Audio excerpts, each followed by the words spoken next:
Hello vloggers, tudo bem com vocês? Sejam bem-vindos a mais um vídeo do meu canal. E hoje a gente vai ter um vídeo um pouquinho diferente por aqui. Por quê? Eu descobri que eu estou viciada em fazer listas. E hoje eu vim compartilhar com vocês uma dessas listas. Mas não é qualquer lista. Quem me conhece aqui sabe o quanto eu sou apaixonada pela primavera. Eu amo, é a minha estação favorita do ano, não tem jeito. É quando a vida volta pro mundo, é depois do inverno onde tá tudo seco e começa a florir, e os passarinhos voltam e começam a cantar. Enfim, a primavera é a minha estação favorita, não tem jeito. E este ano eu estou vivendo a minha segunda primavera, porque no começo do ano eu ainda estava lá no Canadá e era primavera, muitas cerejeiras e coisas lindas. Tem vários vídeos aqui no canal se vocês quiserem dar uma olhada. E agora aqui no Brasil, a primavera está chegando novamente. E aí eu pensei, por que não fazer uma lista de livros que eu quero ler na primavera? Exatamente. E eu fiz essa lista e hoje eu vou compartilhar com vocês. Estou super animada. Mas antes de contar essa lista pra vocês, se você ainda não é inscrito no canal, não esquece de se inscrever, de deixar o seu like, que você ajuda muito a gente por aqui. E bora lá falar do que a gente gosta, que é livros. E aparentemente, listas. Eu peguei o meu celular porque eu vou ler um pedacinho da sinopse dos livros que eu vou falar pra vocês terem uma noção mais ou menos do que se trata os livros, mesmo que eu tenha escolhido eles especialmente pela capa e pelo título, porque geralmente eu não leio a sinopse, eu gosto de ter a surpresa ali sobre o que vai acontecer na história. O primeiro livro da nossa lista é Água Fresca para as Flores. Fala se essa capa não é a primavera em pessoa. Primeiro pelo título, depois pelas cores e pelas flores ali presente. A Valérie Perrine, eu não sei se é Perrine ou Perrin, não, acho que é Perrin o nome dela. Ela tem uma escrita muito bonita, mas ela é uma escrita densa e mais lenta. Eu já li outro livro dela, 3, mas eu tenho muita vontade de ler Água Fresca para as Flores desde que ele foi lançado aqui no Brasil. Se eu não me engano, foi o primeiro livro dela que chegou aqui e eu já ouvi falar muito bem desse livro, mesmo eu não sabendo do que se trata. Eu sempre vejo as pessoas falando que gostou muito da história. Eu vou ler um pedacinho da sinopse pra vocês. Os dias de Violet Toussaint, não sei como se fala, não sei falar francês, são marcados por confidências. Para aqueles que vão prestar homenagem aos entes queridos, a casa da zeladora no cemitério funciona também como um abrigo diante da perda. Um lugar em que memórias, risadas e lágrimas se misturam a xícaras de café ou taças de vinho. Com uma pequena equipe de coveiros e padre da região, Violet forma uma família peculiar. Mas como ela chegou a esse mundo onde o trágico e o excêntrico se combinam? Acho que a sinopse despertou uma curiosidade a mais, além dessa capa pra mim. O próximo livro da nossa lista se chama Quando os Pássaros Voltarem. E esse título tem tudo a ver com a primavera pra mim. Porque quando a gente tava lá no Canadá, você não ouve barulho de pássaro no inverno, né? Você não ouve nada, todos eles migraram. Mas quando a primavera tá chegando, os pássaros começam a voltar, eles começam a chegar e começam a cantar e trazer vida pra cidade, sabe? Então, Quando os Pássaros Voltarem, pra mim é um título perfeito pra primavera. E essa capa também eu achei belíssima, ela não fala muito aqui sobre o que é o livro, mas eu achei ela muito interessante. Aqui na sinopse do livro diz assim: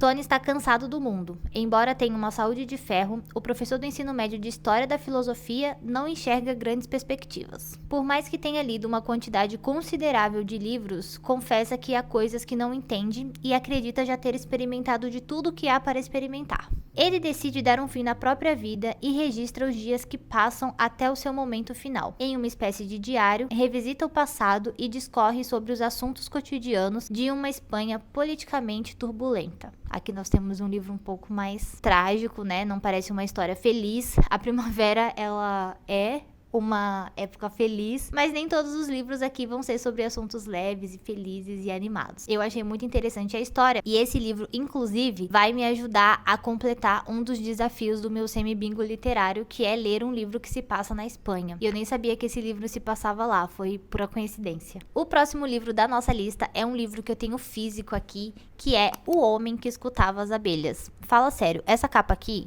ela é totalmente primavera pra mim. Olha as abelhas indo pegar o caule nas flores. Isso aqui não é primavera, gente? Fala sério, essa capa é toda primavera.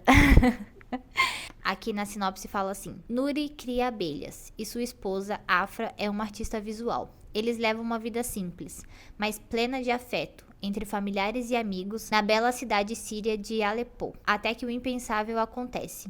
Quando tudo o que importa é dizimado pela guerra, eles são forçados a fugir. Mas o que Afra teve de presenciar foi tão terrível que acabou por cegá-la. E é assim que eles devem embarcar em uma viagem perigosa pela Turquia e pela Grécia, em direção a um futuro incerto no Reino Unido. No caminho, repleto de provações, Nuri se ampara no fato de Mustafa, seu primo e sócio, esperar por eles na cidade inglesa de Yorkshire, onde ele fundou um apiário e vem ensinando outros refugiados a criar abelhas. Comovente, poderoso, apaixonante e escrito com maestria, O Homem que Escutava as Abelhas é um testemunho do triunfo do espírito humano. É o tipo de livro que nos lembra o poder de contar histórias. Gente, eu nem sabia do que se tratava a história. Esse livro, ele me pegou completamente pela capa, mas parece que temos mais um livro com histórias fortes por aqui.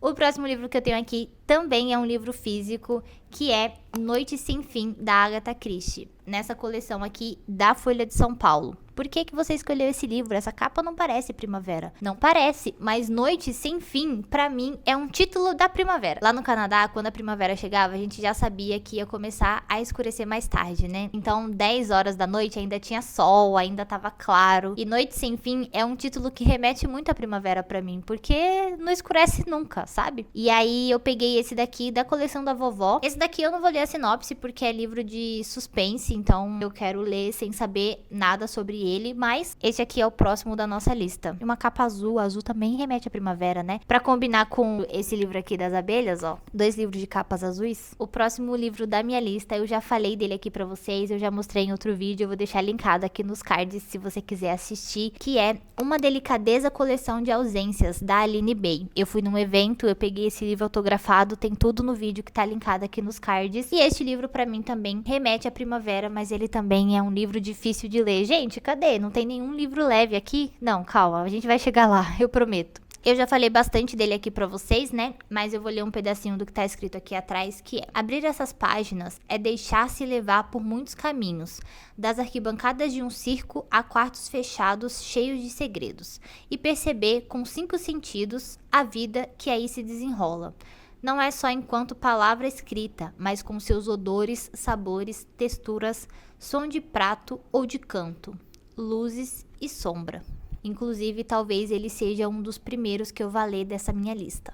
Agora nós vamos entrar nas ficções de cura aqui, que são os livros mais, né, quentinhos no coração, pra ver se dá uma equilibrada entre todos esses livros que eu falei pra vocês até agora. O próximo é Você Precisa de um Gato. Eu achei essa capa linda, temos muito gatinhos e, gente, uma coisa que eu sou completamente apaixonada, que eu queria muito um dia ter na minha vida, é uma poltrona com uma coxa de tricô ou crochê. Eu ainda vou fazer uma coxa pra colocar numa poltrona. Eu acho tão confortável uma poltrona e uma cobertinha assim, sabe? Aí uma mesinha de canto com uma xicrinha de café. Nossa, pra mim é ideal pra uma leitura, assim. O sonho de consumo da minha vida que um dia eu irei adquirir. E essa capa pra mim, ela é confortável, ela tem tudo que eu gosto e ela tem uma árvore ali, então digamos que ela combina com a primavera. Ou na verdade eu só quero ler esse livro mesmo, então eu enfiei ele aqui nessa lista. Atrás do livro diz: você tem 3 dias para fazer as pazes com o destino, enfrentar seus fantasmas, prestar contas de seus atos e exercitar a empatia. Deixar cair as máscaras da ilusão, reencontrar o que se perdeu e assumir os seus verdadeiros sentimentos. Mas para isso, você precisa de um gato. Eu achei fofinho. Em Tóquio, um pet shop peculiar oferece aos seus clientes a oportunidade de levar para casa um de seus gatos. As condições: o felino deve ser devolvido em 3 dias e só pode comer o alimento fornecido pela loja e deve estar sempre acompanhado de sua familiar manta de estimação. O gato tem uma manta de estimação. Eu também quero uma manta de estimação. Eu amei. Esse negócio de recomendar que você leve um gato, né? De deixar que você leve um gato, me lembra um outro livro que eu li que foi Vou Te Receitar um Gato. Mas nesse outro livro, os gatos, eles são receitados por um psiquiatra, né? Você vai lá no psiquiatra, conta os seus problemas e ele te receita um gato pra resolver ali a sua situação. É um livro bem bonito. Inclusive, eu gostei bastante. Ele é um livro de contos, né? Eu gostei muito dos 3 primeiros contos. Os 2 últimos eu achei mais ou menos, mas é um livro de quentinho no coração. Acho que o último livro da nossa lista vai ser A Extraordinária Cozinha dos Livros, que eu também achei essa capa belíssima. Nossa, você acordar com uma vista igual a dessa capa, meus amigos, fala pra mim. Tudo verdinho, céuzinho azul e uma xícara de café, não dá, não dá. Então, este aqui está sim na minha lista pela capa e porque também é um livro que eu quero ler e por que não. Aqui ele fala assim: após anos dedicado à sua startup em Seul, Yoon-jin vê sua vida mudar ao visitar a pacata vila de Sonhangiri, não sei se é assim que se pronuncia. Encantada pelo local, decide abrir uma extraordinária cozinha de livros. Uma livraria, café, onde cada visitante encontra o livro perfeito acompanhado de uma refeição reconfortante. Ao longo das estações, diversos personagens chegam ao estabelecimento, cada um com suas próprias histórias e desafios. Em meio a livros e sabores, eles descobrem consolo, inspiração e novas perspectivas para sua vida. Preciso falar mais nada, né? Café, livro, comida, tudo junto e misturado, é isso. Já ganhou meu coração, obviamente que eu quero ler, eu já queria ler pela capa, agora pela sinopse, então não vai ter jeito, tá na minha lista mesmo e é isso aí. A minha lista, ela tem mais alguns livros, mas eu vou deixar pra depois desses livros, por quê? Primeiro eu preciso ler todos esses que eu falei pra vocês, que já são muitos. Então, depois que eu terminar de ler esses, se eu conseguir terminar de ler todos na primavera, aí eu posso acrescentar mais outros livros na lista. E já que nós estamos falando sobre livros de primavera, eu vou finalizar esse vídeo deixando 2 dicas pra vocês de livros que eu acho que super combinam com a primavera e são livros que eu amo muito, que são Relatos de um Gato Viajante, com essa capa amarela, temos uma florzinha aqui e um gatinho, enfim, amarelo pra mim sempre remete à primavera e esse é um dos meus livros favoritos da vida. Eu já falei sobre ele no vídeo de alguns dos meus livros favoritos e eu gosto muito dessa história. E o outro livro é A Casa no Mar Cerúleo, que é incrível. Eu acho que no livro de favoritos eu não falei sobre esse, mas ele é um dos meus livros favoritos da vida também. Essa capa é lindíssima e isso aqui, gente, é uma miniatura real. O artista que fez essa miniatura, ele faz todas as miniaturas da capa desse autor e, tipo, é uma mais linda do que a outra. E a Casa do Mar Cerúleo é uma fantasia muito cozizinha, assim, que eu amo. Aqui nós temos um orfanato e crianças com poderes peculiares e aí nós temos um assistente social que é mandado pra lá pra investigar se essa casa deve ou não continuar aberta e é muito legal ver o desenvolvimento dessas crianças e desse assistente social também que tem uma ideia completamente disturpada da vida que aquelas crianças levam ali e quando ele chega ele descobre coisas incríveis. Esse livro é maravilhoso. Eu recomendo esses 2 livros também para ser lidos na primavera. Eu que já li, infelizmente não lerei dessa vez, mas com certeza esses são livros que futuramente eu vou ler de novo porque eles são assim, ó, chuchuzinhos no meu coração. E este foi o vídeo de hoje. Eu espero que vocês tenham gostado de saber um pouco mais sobre a minha lista de leituras para a primavera. Comenta aqui pra mim o que você pretende ler nessa primavera, se tem algum livro aqui que eu falei nessa lista que você já leu, que você conhece. Vamos trocar figurinhas sobre livros, que é uma das coisas que eu mais amo falar. E a gente se vê no próximo vídeo. Não esquece de deixar o seu like e de se inscrever no canal para você não perder nenhum vídeo que eu publico por aqui. E a gente se vê no próximo vídeo. Beijinhos, tchau!